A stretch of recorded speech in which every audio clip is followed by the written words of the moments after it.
आज हम बात करेंगे उत्तर प्रदेश में ओवैसी की एंट्री की। एआईएमआईएम किस तरीके से उत्तर प्रदेश में अपनी बड़ी राजनीतिक एंट्री करने जा रही है, उसकी शुरुआत कहां से हो रही है, क्या है उसका महत्व और कैसी चल रही है तैयारी, उसकी बात करेंगे। और साथ ही साथ मायावती किस तरीके से चुनाव को लेकर सक्रिय हो गई हैं और प्रत्याशियों की घोषणा होने वाली है, आज हम आपको आज की यूपी में बताएंगे। पहले बात कर लेते हैं असदुद्दीन ओवैसी की। जी हां, एआईएमआईएम जो पार्टी है उसकी एंट्री उत्तर प्रदेश में होने वाली। हालांकि पहले भी विधानसभा चुनाव लड़ती रही है, लोकसभा के चुनाव में नहीं थी, लेकिन लोकल चुनाव हो, विधानसभा के चुनाव हो, ये पार्टी लगातार सक्रिय है। सक्रियता से पहले लोग लगातार उदाहरण दे रहे हैं कि कई राज्यों में एआईएमआईएम ने विपक्ष के वोटों को बड़ा नुकसान किया है। जैसे कि बिहार उसमें एक बड़ा उदाहरण है, जहां सीमांचल में कई सीटों पर बीजेपी जीत गई क्योंकि वहां पर मुस्लिम वोटों में मत विभाजन हुआ। साथ ही साथ सीमांचल के इलाके में एआईएमआईएम ने अपने विधायक भी जिताए। महाराष्ट्र में भी कुछ ऐसा देखने को मिला। मुंबई नगर पालिका के चुनाव में भी एआईएमआईएम ने समाजवादी पार्टी को झटका दिया। जहां पर सपा जीतती थी, एनसीपी जीतती थी, वहां पर एआईएमआईएम ने जीत दर्ज की। इन सबके बीच सवाल उठ रहा है उत्तर प्रदेश में। ओवैसी लगातार उत्तर प्रदेश की तरफ देख रहे हैं और अब इसकी शुरुआत वो 14 जून को करने जा रहे हैं। 14 जून में बहराइच में के मटेरा विधानसभा में एक बड़ी रैली होने वाली है और खुद ओवैसी उस रैली में पहुंचेंगे। ये विधानसभा चुनाव से पहले पहली रैली होगी जिसमें देखने को मिलेगा कि उनका रुख किसकी तरफ नजर आता है। वो पहले भी अखिलेश यादव पर आक्रामक रहे हैं और इस बार भी वो अखिलेश यादव पर आक्रामक हो सकते हैं। उनकी रैलियों से संबंधित तमाम पोस्ट शौकत अली, जो कि एआईएमआईएम के प्रदेश अध्यक्ष हैं, वो साझा कर रहे हैं। शौकत अली लिखते हैं, इंशाअल्लाह 14 जून दिन रविवार को एआईएमआईएम अध्यक्ष बैरिस्टर ओवैसी साहब शंकरपुर चौराहा मटेरा विधानसभा जनपद बहराइच में विशाल जनसभा को संबोधित करेंगे। आप सभी लोग बड़ी तादाद में शिरकत करें। समय शाम 4 बजे से रात 10 बजे तक। मिशन उत्तर प्रदेश। ये जो पोस्ट है, इसके अलावा शौकत अली की कई सारे तस्वीरें भी हैं जिसमें वो लगातार घर घर जाकर संपर्क यात्रा भी कर रहे हैं। ओवैसी की ये रैली इसलिए भी महत्वपूर्ण है कि इस रैली से पहले वो गांजी मियां के दरगाह पर जाएंगे। बीते दिनों राजभर समुदाय से आने वाले बीजेपी सरकार में मंत्री अनिल राजभर ने गाजी मियां यानी कि सलार गाजी मसूद की दरगाह को लेकर सवाल उठाया था। इसको लेकर ओम प्रकाश राजभर भी लगातार सवाल उठाते रहे। ऐसा दावा किया जाता है कि गाजी को रोकने के लिए सुहेल देव जो हैं, राजा सुहेल देव ने बड़ी लड़ाई लड़ी थी और गाजी की पूजा नहीं करनी चाहिए, उनका महिमा मंडन नहीं किया जाना चाहिए। ये बात सुभाषपा और राजभर समुदाय के जो नेता हैं वो लगातार करते रहे। ऐसे में अब जब ओवैसी आएंगे तो वो इन्हीं गाजी मियां की दरगाह पर जाएंगे और इसको लेकर जो विवाद है उसको एक नई हवा देंगे। समाजवादी पार्टी ये नहीं चाहती कि उत्तर प्रदेश में हिंदू मुसलमान की पॉलिटिक्स हो, लेकिन ओवैसी खुलकर इस मामले में बात करेंगे और ये देखने को मिलेगा कि उत्तर प्रदेश में खासकर बहराइच में ये मामला कहीं ना कहीं हिंदू बनाम मुसलमान हो सकता है।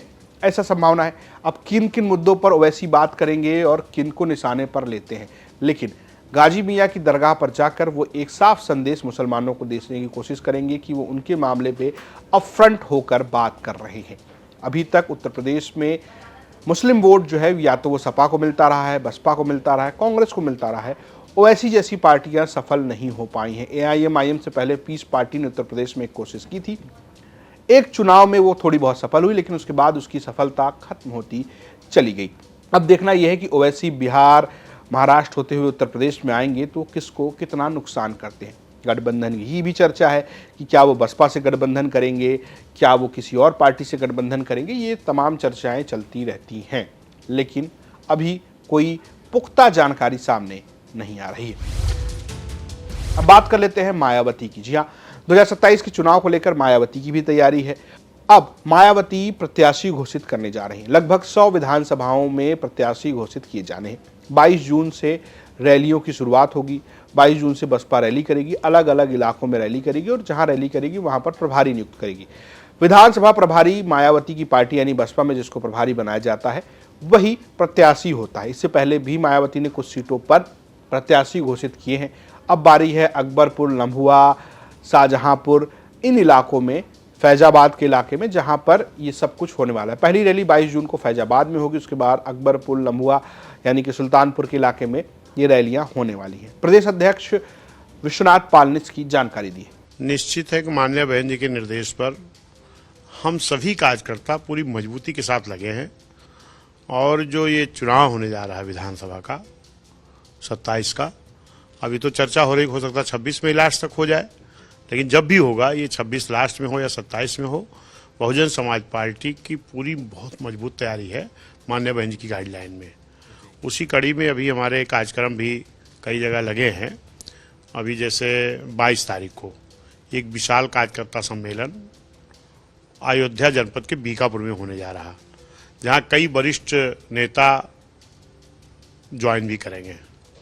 फिर 23 तारीख को अंबेडकर नगर में एक बड़ा कार्यक्रम होगा माननीय बहन जी के निर्देश पर, जहां बहन जी के निर्देश पर हम कुछ प्रभारियों को भी घोषित करने का काम करेंगे।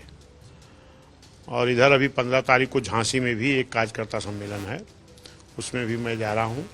तो माननीय बहन जी की गाइडलाइन में जिस तरीके से बहन जी की गाइडलाइन मिल रही है, उस तरीके हम लोग बहुत मजबूती से काम कर रहे हैं और निश्चित है कि आने वाला जो चुनाव होगा, ये हम 2007 के तर्ज पर दलों का नहीं, जनता का गठबंधन तैयार करके चुनाव जीतने का काम करेंगे। जो रैली आप कर रहे हैं, काफ़ी तादाद में लोग आ रहे हैं, बड़ी रैली मानी जा रही है, चुनावी मायने इसकी क्या हैं, किस तरीके से आप देख रहे हैं इसको, और क्या प्रभारियों की नियुक्ति की जाएगी? हाँ, जहाँ पर माननीय बहन जी की गाइडलाइन होगी, बहन का निर्देश होगा, वहाँ हम लोग प्रभारी भी घोषित करेंगे। हालांकि जब मायावती प्रत्याशी घोषित कर रही हैं, तब सवाल गठबंधन का भी है कि क्या मायावती एक बार फिर बिना किसी गठबंधन की विधानसभा के चुनाव में उतरेंगी। लगातार 2009 के बाद से मायावती की पार्टी उत्तर प्रदेश में श्रिंक होती जा रही है। 2019 में एक बार उन्हें बूस्टअप मिला था, जब समाजवादी पार्टी के साथ लोकसभा के चुनाव में गठबंधन हुआ था, तब 10 सांसद जीत कर आए थे। उसके बाद से मायावती ने किसी भी पार्टी से गठबंधन नहीं किया और उसका खामियाजा अभी पार्टी को भुगतने को मिला है। जब उत्तर प्रदेश में गठबंधन की पॉलिटिक्स चल रही है, तब मायावती अकेले लड़ती नजर आ रही हैं। ओवैसी से गठबंधन की चर्चा है। हालांकि विश्वनाथ पाल इस बात से इनकार करते हुए कहते हैं कि मायावती का आदेश है कि हम अकेले ही चुनाव लड़ेंगे। क्या MIM एक तरफ कह रही है कि हम बात करने की कोशिश कर रहे हैं, आप लोगों की तरफ से कोई अलायंस की बात चल रही है? नहीं, देखिए, इसका निर्णय माननीय बहन जी लेती हैं। माननीय बहन जी ने हम लोगों को जो निर्देश दिया है कि अकेले हम चुनाव लड़ेंगे, जनता का गठबंधन तैयार करके, ना कि दलों का। अब क्या ओवैसी और मायावती का कोई गठबंधन होगा? क्या मायावती कोई कांग्रेस के साथ गठबंधन करेंगे? क्योंकि इसकी भी चर्चा हुई थी बीते दिनों, जब मायावती के दरवाजे पर 2 कांग्रेस के नेता पहुंचे थे। हालांकि मायावती ने दरवाजा खोला नहीं। अब तैयारी तो है, लेकिन क्या कोई गठबंधन होगा और ये तैयारी कितना फायदा मायावती को पहुंचाएगा? क्या वो परसेप्शन की इस लड़ाई में टिक पाएंगी? किनको टिकट देती हैं, क्या समीकरण होते हैं, इस पर भी हमारे निगाह बनी हुई है और हम आपको आज की यूपी में डिकोड करके बताते रहेंगे कि आखिर माहौल क्या है। आपको ये खबर कैसी लगी, हमें कमेंट बॉक्स में जरूर बताएं। इस स्टोरी में हमारा सहयोग किया था लखनऊ से हमारे सहयोगी आशीष श्रीवास्तव ने। देखते रहिए यूपी तक। नमस्कार।